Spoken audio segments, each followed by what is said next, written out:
मौजूद उस पिताजी ने सबको शांत किया और समझा बुझा करके कहा कि घर का ही घर का था, मैं तो कहीं बात करूँ तो उनका समझाने का तरीका ही पिताजी का बड़ा विचित्र था। यानी ये समझो कि उनके कम बोलते थे लेकिन कम बोलने में भी उनका प्रभाव पड़ता था। सच्चे थे ना, सच्चे आत्मा का प्रभाव पड़ता ही है। हम जैसे पागल के तो खूब बोलते हैं लेकिन कोई असर नहीं पड़ता है।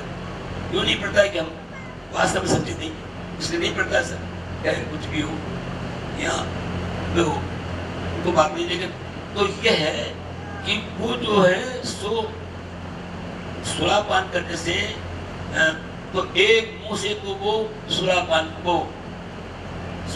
करते थे, ननियाल जाते थे, तब असुरों में जाते उनका ननियाल था ना, तो उस मुंह से मुंह को तो वहां काम में लेते थे सुरापान में। और देवताओं के पास जाते थे, वहां सोमरसा पान करते थे, तो वो सोमपीत नाम था उस और वैसे मनुष्य योनि में थे, तो जब मनुष्य में रहते थे तो अन्नाद कहलाते, अन्न से अन्नम बत्ती थी, अन्नाद है, सुनाम पिबती थी, सुरा पीत है, सोमम पिबती थी, सोम पीत है। ये उनकी वो है क्या क्या उनका विग्रह, उनका अर्थ शब्दों का। तो वैसे गुप्त रूप से उन्होंने असुरों के लिए भी हवन कर दिया। वो उस मंत्र से सुरापीत मुख से मंत्रोच्चारण करके असुरों के लिए भी हवन कर दिया।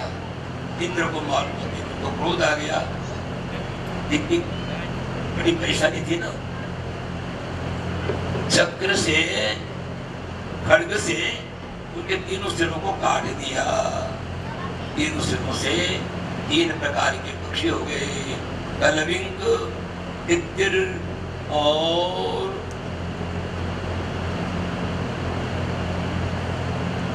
इन प्रकार के वो पक्षी हो गए। कहने बात कर टोने के नाम। तो वैसे जो है सो शिर काट दिया तो गुरु क्या हुई नहीं, गुरु क्या हुई ना। पहले तो गुरु जी नाराज हो गए, अब गुरु क्या हो गई।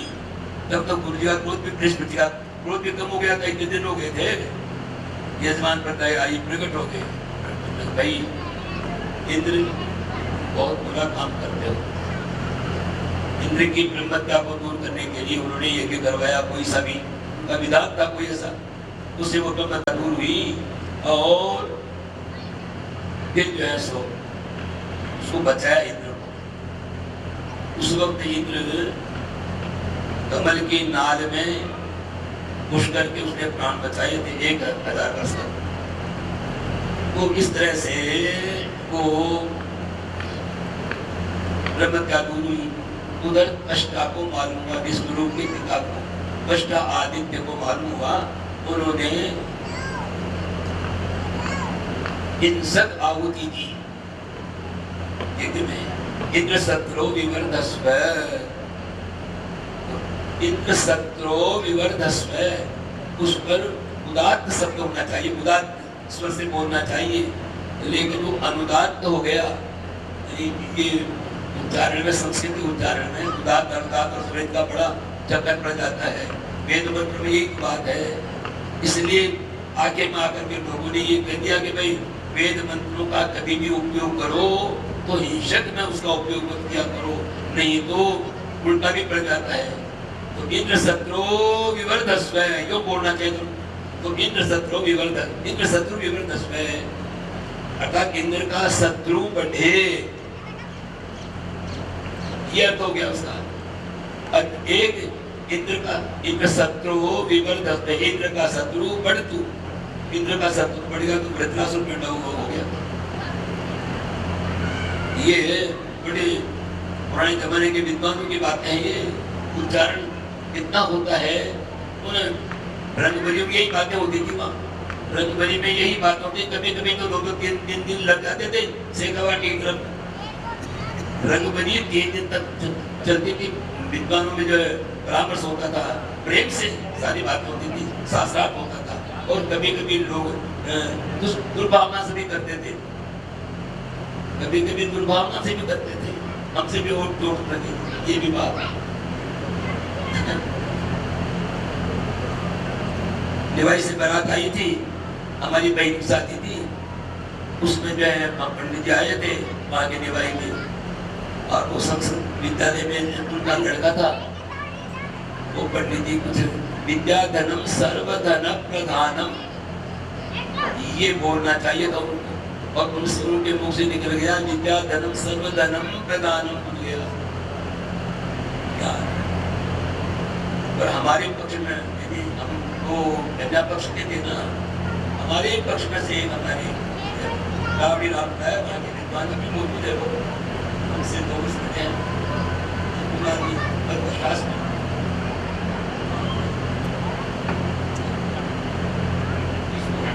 अच्छा हम तो भूल गए थे। अच्छा तो वैसे मधुर शास्त्री ने कहा कि महाराज पंडित जी गलती बोलते हो, अशुद्ध विदम। अब महाराज पंडित जी का मानेगा क्या मान ले, और फिर कहीं तो गलती दबाने तो आदमी झूठी टेक दे बगल मानकर माना तो दिक्कत ही कौन सी, पर माया कौन है। विद्या धर्म सर्व बेहोश हो गई, और इतनी बेहोश हो गए सब कि जो जहर देने वाली रानियां थी ना, वो भी पछता रही है, वो भी रो रही कि हमने बहुत बुरा किया है। सबने मिल के दिया था तेरे, और वो मिल के कैसे दिया ये तो वो जाने, देने वाली जाने।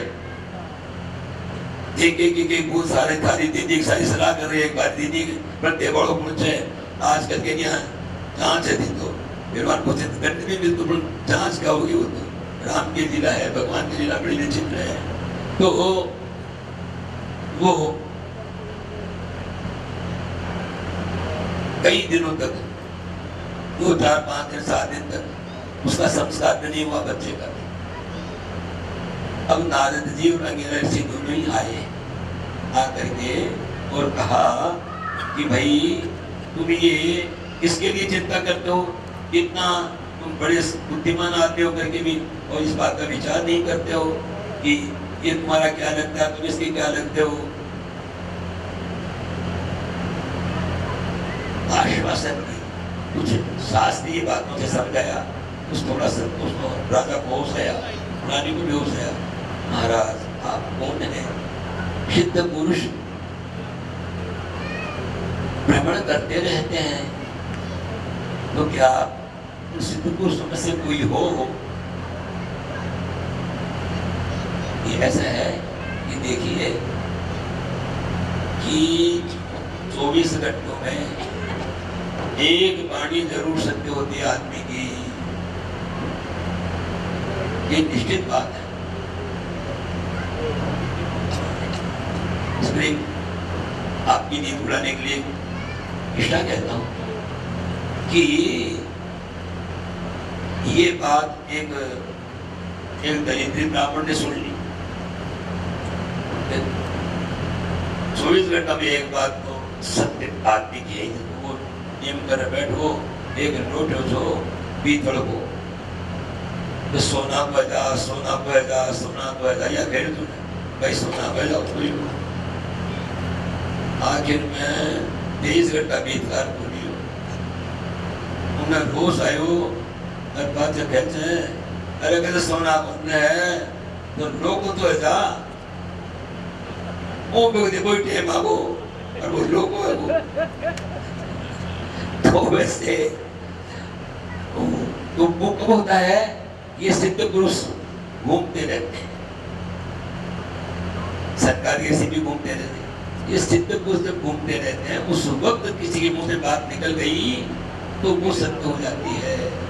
और इस संसार में सबों को सुखी करने के लिए वो सिद्ध पुरुष प्रतिदिन आते हैं, कभी कोई कभी आता है। हमसे दिखते नहीं है वो, क्योंकि वो दिखे कैसे? हम वैज्ञानिक नहीं है। विज्ञान का अर्थ क्या है? यहाँ शास्त्र में विज्ञान का अर्थ यह है, ज्ञान तो यह है कि भगवान ही सारा संसार है, पर विज्ञान यह है विशिष्ट ज्ञान शास्त्रीय परिभाषा में कि मैं भगवान से अलग नहीं हूँ, मैं भगवान का हूँ, भगवान मेरे हैं। ऐक्य भाव हो जाता है, अद्वैत भाव को विज्ञान कहते हैं। तो ये विज्ञान का है। तो आधुनिक विज्ञान में भी देखो कि एक दूसरे की फोटो एक दूसरी जगह जाती है ना, टेलीविजन देखते हो तो फोटो कहाँ से आई? तो वो ऐसी शक्ति है संसार में कि जो एक जगह से दूसरी जगह भगवान की माया से सब चलते रहते। कंप्यूटर में क्या क्या होता है, कंप्यूटर में क्या क्या होता है सब तो ये इन बातों से पुरानी बातें सारी सच्ची मालूम होने लग गई। अब लोग पहले आज के 20 वर्ष पहले हम कथा बांधते थे तो लोग नाराज क्यों दुनिया में बैठा हो जो। अब ये कोई ऐसा कहता है कि दुनिया में अब तो कोई कहता ही नहीं है, और कहता तो कहीं भी बैठा हो जगह ही वो सारों काम देख लेते हैरत में कोई शास्त्र के मुताबिक है। तो वैसे जो ये आधुनिक विज्ञान बढ़ेगा ना, क्यों तो शास्त्रों की बातें सारी की सारी प्रकट हो जाएगी। अब आज इस वक्त जो है खोज हो रही है विदेशों में, आकाश में से आवाज सुनने की, खींचने की। अभी सफलता नहीं हुई लेकिन कोशिश कर रहे हैं, हो सकता है 10-20 वर्षों में, 150 वर्षों में हो जाए। वो गीता की आवाज को सुनना चाहते हैं। कृष्ण और अर्जुन का संवाद था, उसको सुनना चाहते हैं। तो वैसे ही ये भगवान का जो चरित्र है, ये इसमें सत्यता है। 16 आने सकते हैं, पर वो इन अपनी आंखें जो है ना, वो मायावी आंखें हैं।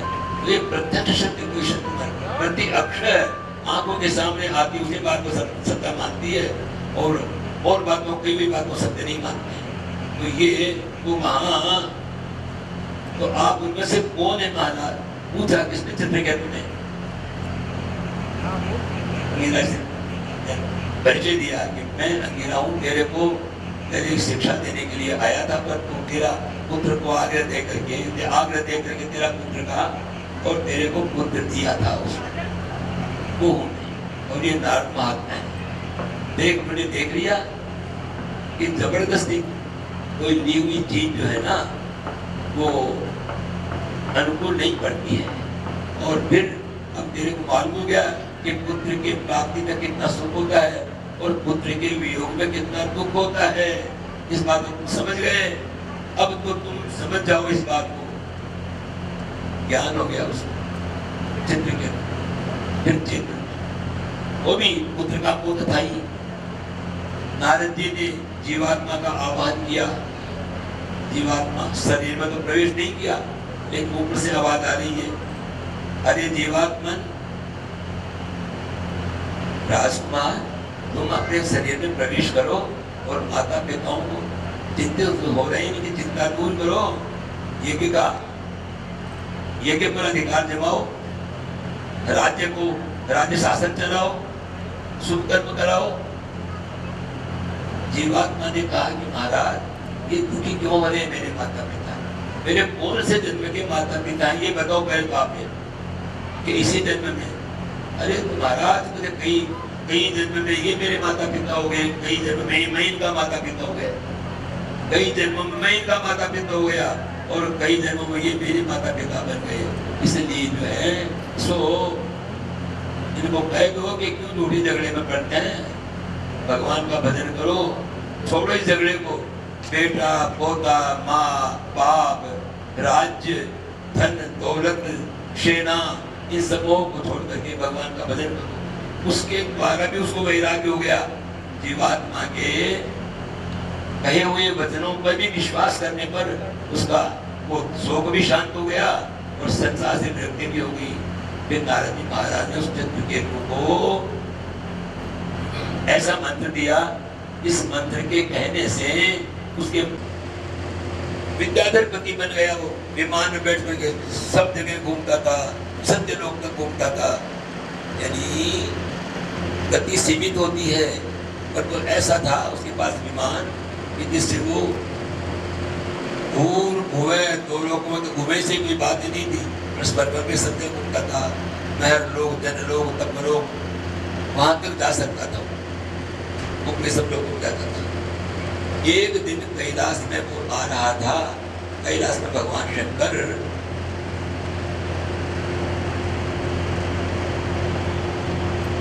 योग के द्वारा योग शिक्षा दे रहे थे।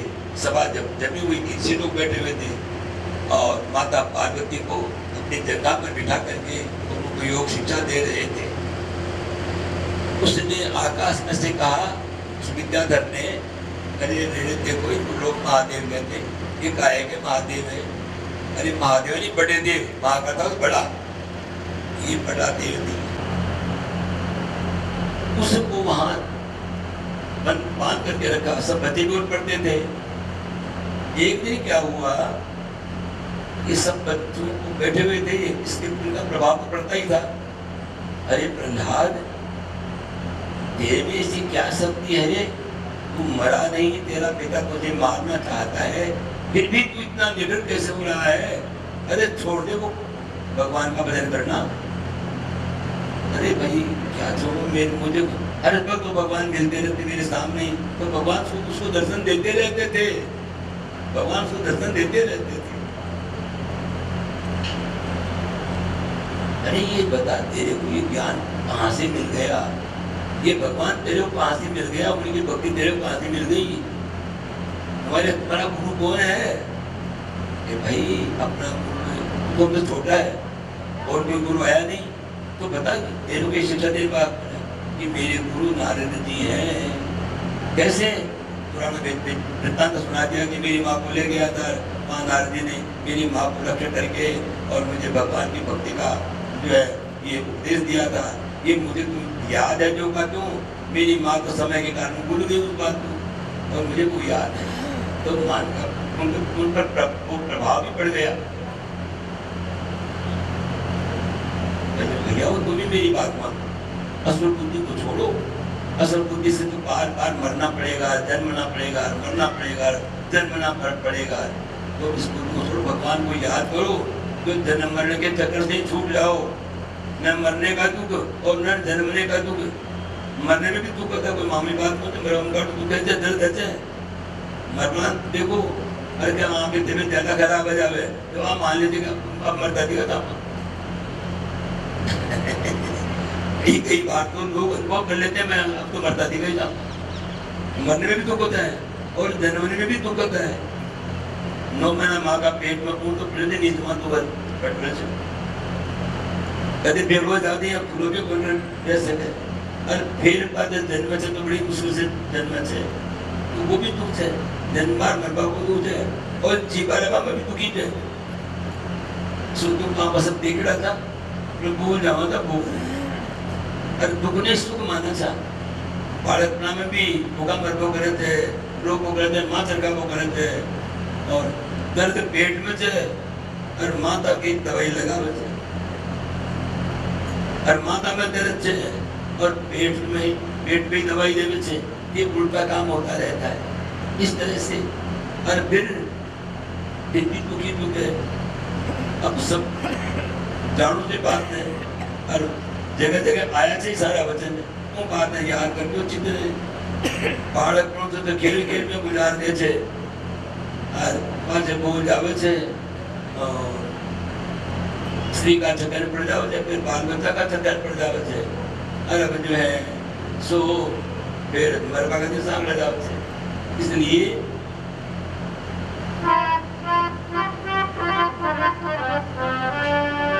अरे तू कृष्णा कृष्णा कृष्णा क्यों नहीं गायो रे। ये भी बिंदु जी का ही कौन का अरे इस तन का पिंजरा माही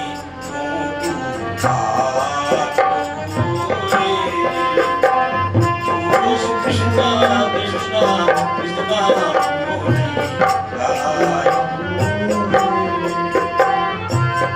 कृष्णा कृष्णा कृष्णा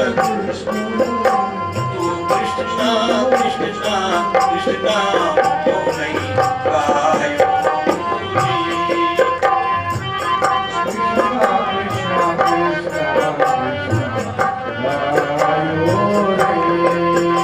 प्रण गर्भवास को भूलो, प्रण गर्भवास भूलो, अरे सपना से सुख में भूलो, सपना से सुख में भूलो।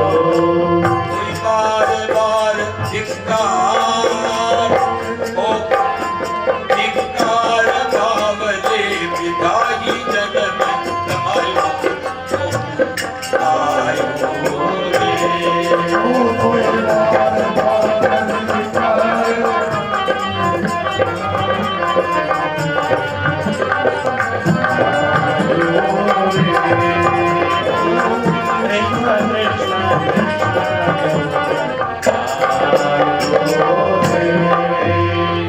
बालक पुन खेल